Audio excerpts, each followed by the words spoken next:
इस वीडियो को पूरा देखने के बाद आप आपके पैसे को प्रॉपर्टी में डूबने से बचा सकते हैं या सही जगह इन्वेस्ट कर सकते हैं।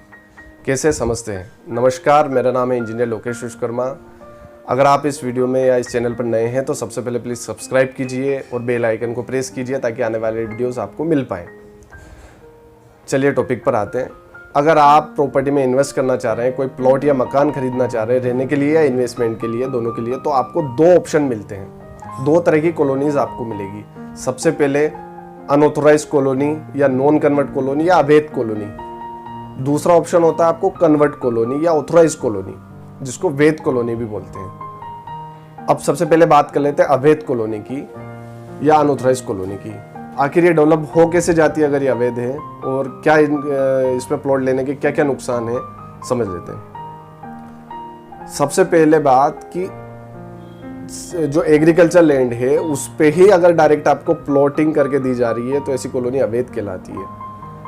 ऐसी कॉलोनीज जिस पर CLU की परमिशन ना हो, CLU यानी चेंज ऑफ लैंड यूज, यानी कि भूमि के उपयोग में परिवर्तन की परमिशन नहीं होती है, ऐसी कॉलोनीज नॉन कन्वर्ट कॉलोनी या अवैध कॉलोनी कहलाती है। दूसरा, इनका लेआउट भी अप्रूवल नहीं होता है, लेआउट का भी इनका कोई अप्रूव नहीं मिलता है, बिल्डिंग परमिशन इन पर नहीं मिलती है। ऐसी कॉलोनी में आपको डायरेक्ट प्लॉट सेल आउट कर दिए जाते हैं और आप प्लॉट खरीद लेते हैं। आखिर ऐसी कॉलोनीज बनती क्यों हैं? इसके दो रीजन हैं। सबसे पहला रीजन कि जिस तरह की डिमांड है उस तरह की सप्लाई गवर्नमेंट नहीं कर पा रही है। जैसे दिल्ली डेवलपमेंट अथॉरिटी है या JDU जयपुर डेवलपमेंट अथॉरिटी है, ये कॉलोनीज डेवलप करके देती है, बाकी इनमें काफ़ी समय लग जाता है। दूसरा है कॉस्ट। नॉन कन्वर्ट कॉलोनी में आपको सस्ते प्लॉट मिलते हैं, काफ़ी सस्ते प्लॉट मिलते हैं। क्यों? क्योंकि इनमें ये सारे चार्जेस कॉलोनाइजर को देने नहीं पड़ते हैं, उसको कन्वर्ट करवाने का, CLU का, बिल्डिंग परमिशन का। रूल के अकॉर्डिंग ये लोग चलते नहीं हैं। कितनी भूमि आपको कंस्ट्रक्शन के लिए उपयोग करनी है, कितनी भूमि ओपन छोड़नी है, ये सारे रूल ये फॉलो नहीं करते हैं, इसलिए ये सस्ते प्लॉट सेल आउट करके चले जाते हैं। अब हम लोग सोचते हैं कि हमें सस्ता प्लॉट मिला, बट ऐसा नहीं है। आगे आने वाले कॉस्ट या चार्जेस जो भी है गवर्नमेंट के, वो हम लोगों को पे करने पड़ेंगे। तो ऐसी कॉलोनीज में प्लॉट लेने के क्या क्या नुकसान है वो हम लोग समझ लेते हैं। ऐसे नुकसान जो हमको रोजाना भुगतने पड़ेंगे, कैसे समझते हैं। सबसे पहली बात कि ये ऐसी कॉलोनीज बहुत ज़्यादा कंजस्टेड होने वाली है आने वाले फ्यूचर में। दूसरा, यहाँ की सड़कें जो बहुत सकड़ी होती है, आपने देखी होगी नॉन कन्वर्ट कॉलोनी में, कभी आप गए होंगे तो 12-12, 15-15 फीट के रोड यहाँ मिलेंगे आपको। अगर कोई कार खड़ी है और आपका कोई व्हीकल, आप कैसे क्रॉस करेंगे। दूसरा, यहाँ की सीवर लाइन, ड्रेनेज वाला सिस्टम जो वो कहीं से कहीं तक नहीं होता है। यहाँ का घरों का पानी कहाँ बह रहा है किसी को कुछ पता नहीं है। तीसरा, यहाँ वाटर सप्लाई की कोई जिम्मेदारी नहीं है कि आपको जो पानी की आपकी जो बेसिक नीड है वो कैसे पूरी होगी। लाइट या बिजली कनेक्शन की कोई आपकी गारंटी नहीं है कि गवर्नमेंट आपको बिजली कनेक्शन देगी, उसके लिए भी आपको जूझना पड़ेगा। तो इन सब के लिए आपको उस जगह को कन्वर्ट करवाना पड़ेगा, उस पर आपको परमिशन लेनी पड़ेगी, वो सारी जिम्मेदारी आपकी, उसमें भी आपको पैसा खर्च करना पड़ेगा। ठीक है। लॉन्ग टर्म नुकसान क्या है कि अगर गवर्नमेंट का कोई मास्टर प्लान है या कोई ऐसा प्रोजेक्ट है जहाँ पर या जिस प्लान की वजह से इस लैंड को ऑक्यूपाई करना पड़ेगा, तो आप गवर्नमेंट को रोक नहीं सकते।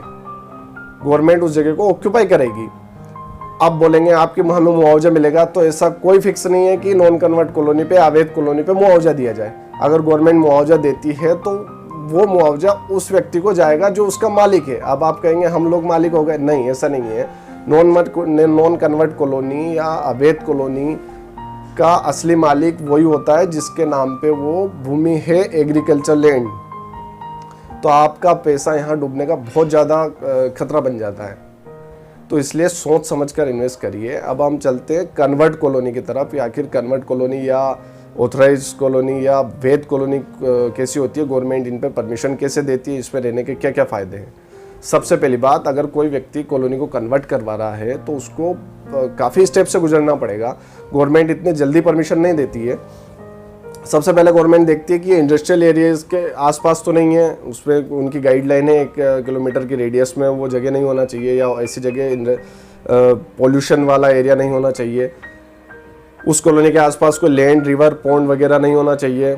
माइनिंग वाली चीज़ें वहाँ नहीं होना चाहिए। ये सारी चीज़ें देखकर ही गवर्नमेंट वहाँ आपको CLU देगी। यानी कि चेंज ऑफ लैंड यूज़ की परमिशन देगी। अब आता है ऐसी परमिशन मिलने के बाद कॉलोनी का लेआउट, कॉलोनी का डेवलपमेंट प्लान, वो भी गवर्नमेंट अप्रूव करती है। वो कैसे? ऑथोराइज कॉलोनी बनाने के लिए गवर्नमेंट की कुछ गाइडलाइंस है। वहाँ आपको लगभग 40-45% जो लैंड है वो ओपन छोड़नी पड़ेगी, सड़कों में, गार्डन में, पार्क वगैरह में, इसके लिए आपको छोड़नी पड़ेगी। इस टाइप से अगर उस कॉलोनी का लेआउट तैयार होता है जिसमें 55-60% भूमि जो है वो कंस्ट्रक्शन के उपयोग आएगी, बाकी सारी ओपन छूटेगी। ये सारे पॉपुलेशन जो वहाँ रहेगी उनके लिए फायदेमंद नॉर्म्स बनाए गए गवर्नमेंट्स द्वारा कि उनको सुविधा मिले रहने में, एक स्टैंडर्ड डेवलप हो। जो मिनिमम क्राइटेरिया है उनको फॉलो करके ही वो लोग ये उनको अप्रूवल देते हैं। ठीक है, अब प्लान अप्रूव हो गया, उसके बाद गवर्नमेंट देती है वहाँ पर बिल्डिंग परमिशन, बिल्डिंग डेवलप करने की या कंस्ट्रक्शन करने की परमिशन देती है। ठीक है, ये तीनों परमिशन मिलने के बाद वहाँ पर साइट जो आपकी कॉलोनी है वहाँ साइट पर वो प्रॉपर डेवलपमेंट दिखना चाहिए, वो कंप्लीट होगा तभी जाके वहाँ प्लॉट्स जो है सेल आउट हो पाएंगे। उसकी आउटर बाउंड्री कंप्लीट होना चाहिए, वहाँ रोड प्रॉपर डेवलप होना चाहिए।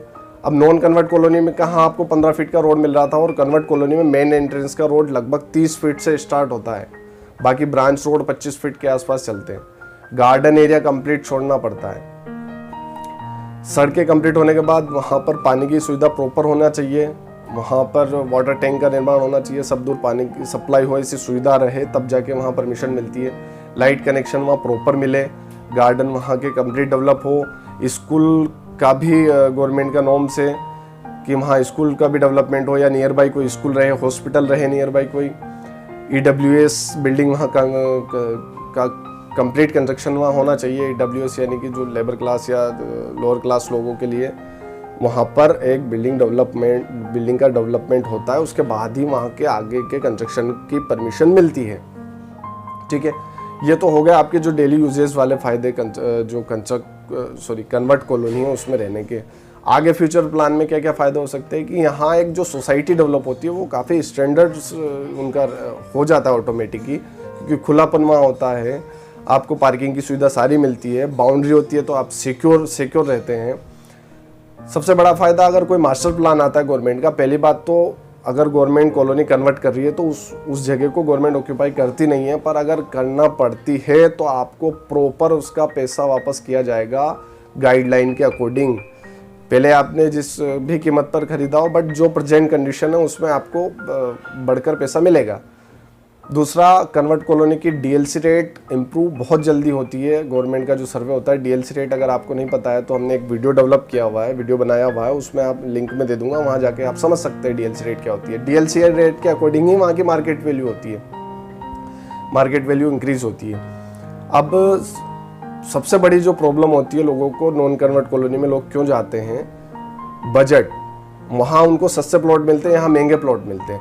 बट आपने देखा होगा अगर कोई डेवलप कॉलोनी है या ऑथराइज कॉलोनी है, वहाँ पर छोटी साइज के प्लॉट भी अवेलेबल होते हैं। तो आपको क्या करना चाहिए कि अगर आपका बजट अगर बड़े प्लॉट खरीदने का नहीं है तो आप नॉन कन्वर्ट या अनऑथराइज अवैध कॉलोनी में जाने की बजाय वैध कॉलोनी में आइए और छोटी साइज का प्लॉट खरीद लीजिए। आप फ्लोर वाइज में कंस्ट्रक्शन कर सकते हैं ताकि आपको रहने में सुविधा मिले। बेटर इंजीनियर, बेटर आर्किटेक्ट के पास अगर आप जाएंगे तो छोटी साइज में भी आपको बहुत अच्छा प्लान मिल जाएगा। तो इस टाइप से अगर आप इन्वेस्ट करेंगे तो आप आपका पैसा डूबने से बचा पाएंगे, क्योंकि अवैध कॉलोनी में पैसा लगाना मतलब ये है कि उसकी कोई गारंटी नहीं है या उसका रेट कब बढ़ेगा। पहली बात तो जब उसमें सारा डेवलपमेंट होगा तो कितना टाइम लग जाएगा, और अगर आपकी कन्वर्ट कॉलोनी है तो उसका पैसे का उपयोग आज ही से आप कर पाएंगे और उसका रेट उसी दिन से इंक्रीज होने लगेगा। तो ये सारे पॉइंट्स थे जो आपको देखकर आपको इन्वेस्ट करना चाहिए। अगर आपको वीडियो अच्छा लगा हो तो लाइक कर दीजिए, सब्सक्राइब कीजिए।